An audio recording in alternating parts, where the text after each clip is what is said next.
Gelingt uns heute die Revanche für das lächerliche Pokal aus. Bleibt bis zum Schluss des Videos dran, dann werdet ihr es erfahren. Ja, also die Mannschaft wieder ein bisschen umgestellt. Haraldsson ist drinne, rechte Seite.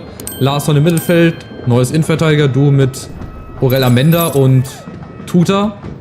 Die dürfen heute sich mal zusammen probieren. Und ja, wie gesagt, gegen Wolfsburg ist das immer ein Krampf.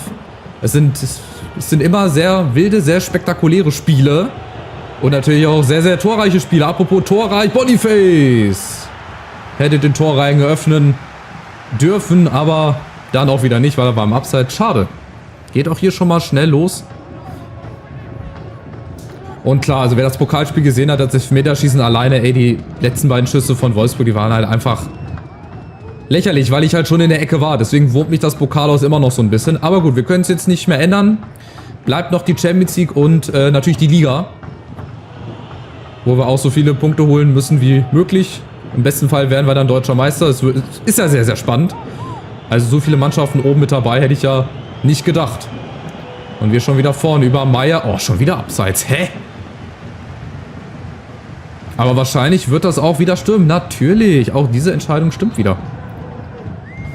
Ja, ansonsten bleibe ich im 4-2-3-1. Ich hätte auch wieder das 4-3-2-1 machen können. Aber nee, ich belasse es mal dabei. Und ihr seht oben links in der Tabelle, wie eng das ist. Wie spannend. Das sind 2-3 Punkte Unterschied. Deswegen ist heute ein Sieg nicht nur schön, weil wir uns dann revanchiert hätten, sondern weil wir dann auch einfach oben dran bleiben. So, jetzt ist mal kein Abseits. Jetzt Meier gegen Correa. Jetzt ist der natürlich auch wieder zu schnell. Boniface, Martin in der Mitte. Ja, warum nicht? Davide Martin. Rotzt so ein raus. 12. Minute.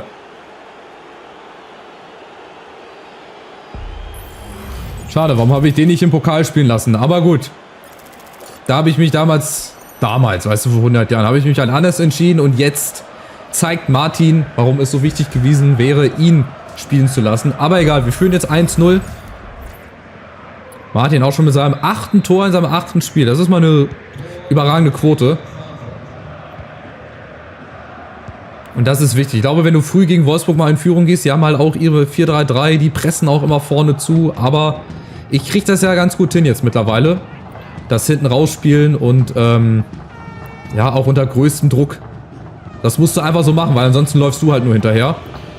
Und bislang läuft Wolfsburg nur hinterher. Wieder Martin über Fratesi ist es diesmal, nicht Meier. Fratesi wieder, Martin. Da ist Meier. So, und jetzt Boniface in der Mitte. Wo ist er? Oh, da doch nicht. Man, weißt du, haben wir wieder einen Kopfballstarken in der Mitte. Boniface jetzt mittlerweile. Und der kriegt den Ball da trotzdem nicht hin. Und wir haben halt Larsson im Mittelfeld. Der halt auch wieder viele Bälle gewinnt, viele Zweikämpfe. Der läuft die Passwege zu. Und ihr seht Wolfsburg, die pressen.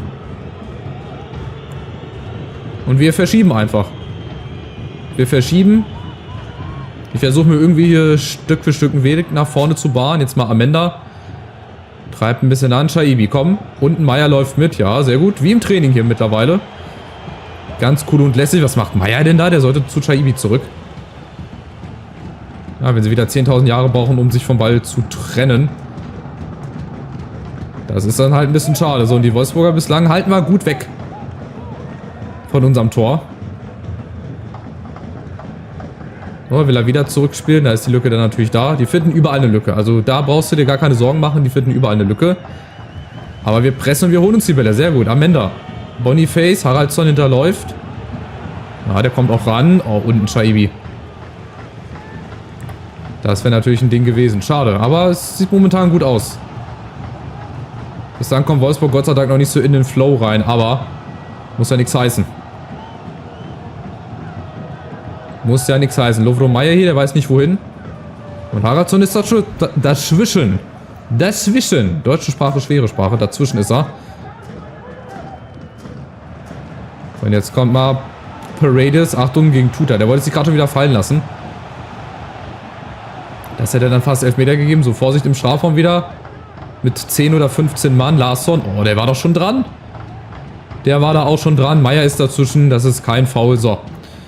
Und jetzt die Chance, schnell umzuschalten. Oh, ist zu schnell. Zu schnell. Aber Larsson, seht ihr, wieder Ballgewinn. Das ist unfassbar. Und er gewinnt ja auch wirklich immer fair. Also es gibt selten einen Freischuss, wenn Larsson reingeht in die Zweikämpfe. Das muss ich wirklich sagen. Martin, und vielleicht belohnt er sich jetzt. Nee, da ist Haraldsson. Oh, abseits. Mann, lass doch die Fahne da unten. Das kann doch nicht sein, dass hier alles abseits gepfiffen wird. Oh, es war aber mega. Das war am knappsten. Ach, seine Frisur. Nee, das war ein Witz.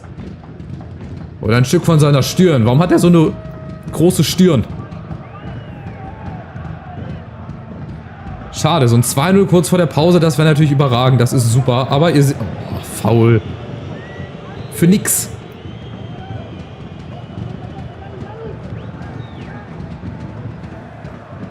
Aber wir machen das gut. Wir laufen auch hier außen die Passwege zu. Dann haben sie aber trotzdem immer wieder die Lücke, wo sie reinspielen. Und dann sind sie halt auch ganz schnell mal vorne. Über Czerny gegen Meier. Komm, da darf er jetzt nicht raus. Da darf er nicht raus. Wofür pfeift? Der pfeifen alles wieder ab. Ey, das ist nicht wahr. Wirklich.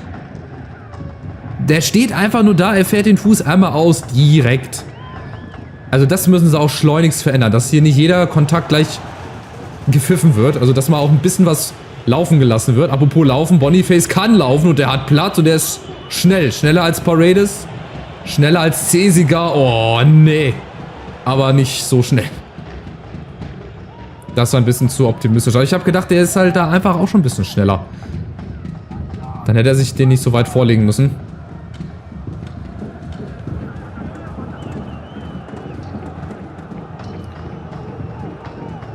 So, dürfte auch nicht viel Nachspielzeit geben. Wieder Larsson. Nein, nein, nein, nein. Ey, das ist wahnsinnig. Macht mir demnächst wirklich eine Strichliste, wie viele unnötige Sachen der Schiri pfeift. Der Wolfsburger läuft da einfach nur am Ball vorbei. Ist Wahnsinn. Und Larsson kriegt es dann abgepfiffen. Naja, egal. Wir führen zur Pause 1:0. Das ist hier die beste Nachricht. Die schlechte ist, dass wir noch nicht 2:0 führen. Also wir verteidigen die wirklich richtig, richtig gut. Die kommen gar nicht ins Spiel rein. Na gut, die Statistik ist halt auch keine 1:0 Schüsse. Aber haben wir auch nur einmal aufs Tor geschossen? Wirklich?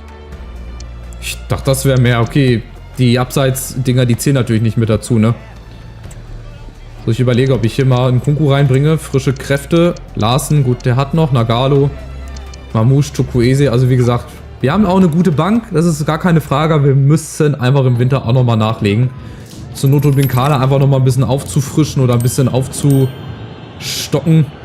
Dann sind es halt auch mal Spieler unter einer 80 oder so, keine Ahnung. Aber ich muss da gucken, wen man bekommt im Winter. Das ist schwer, überhaupt jemanden zu kriegen. Und dann überhaupt zu einem vernünftigen Preis. Aber gut, das ist dann im Winter unser Problem. Jetzt ist unser Problem, dass wir Wolfsburg nochmal ein bisschen mehr spielen müssen. Und auf jeden Fall ein zweites brauchen. Ansonsten wisst ihr, wie diese Spiele dann immer ausgehen am Ende? Ja, wisst ihr. Und ich weiß es auch. So, aber wir machen da gleich so weiter, wie die erste Halbzeit aufgehört hat. Guck, Wolfsburg wechselt schon mal. Ah, Lovro Meyer geht raus und neuer Mittelfeldspieler, oder? Mal gucken, ob sie jetzt auch die Formation ein bisschen verändert haben.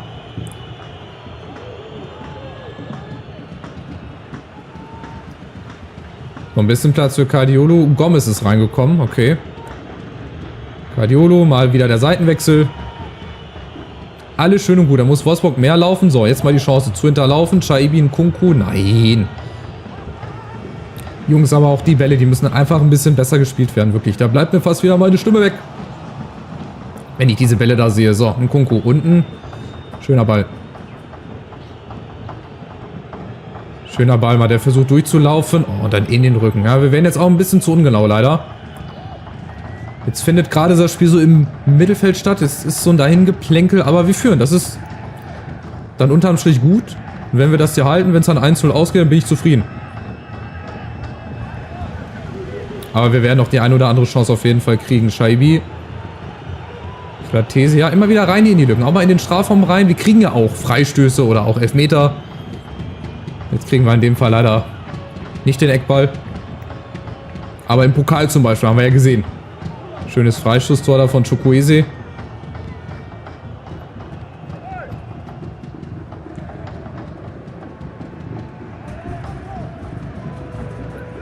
Ja, und wieder Wolfsburg, die wissen nicht wohin hier. Der Cesiger, der ist total verunsichert. Der kriegt den Ball dann natürlich aber trotzdem irgendwie rausgespielt, weil es halt die KI ist. Die kriegt das immer hin.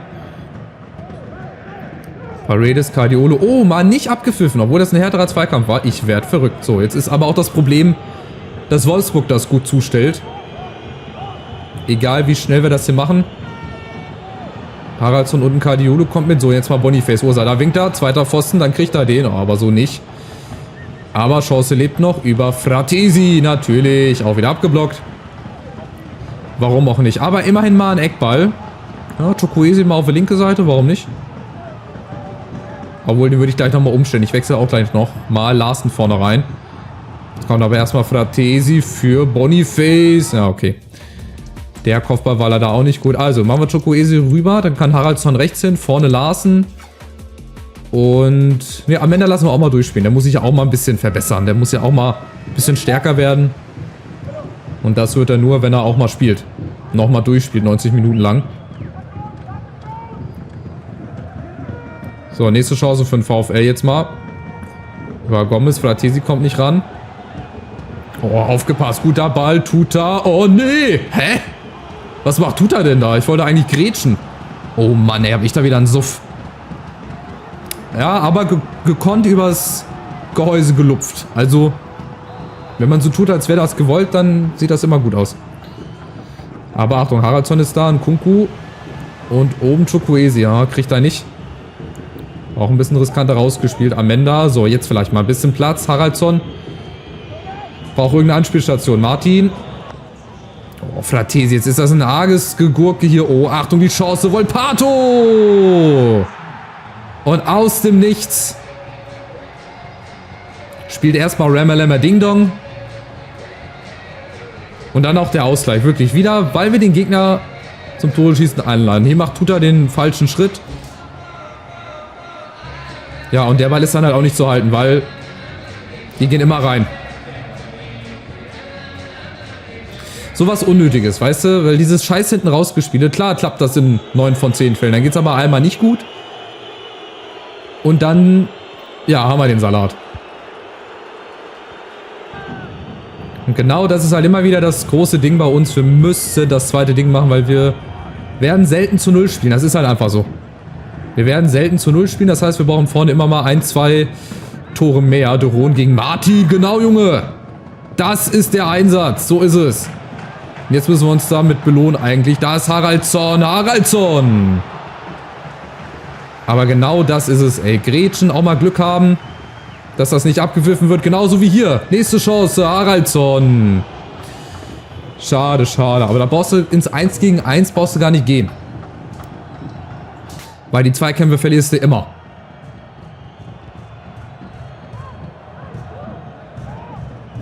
So, aber trotzdem, komm, nochmal einen kleinen Schlussspurt hier. Letzten 10 Minuten.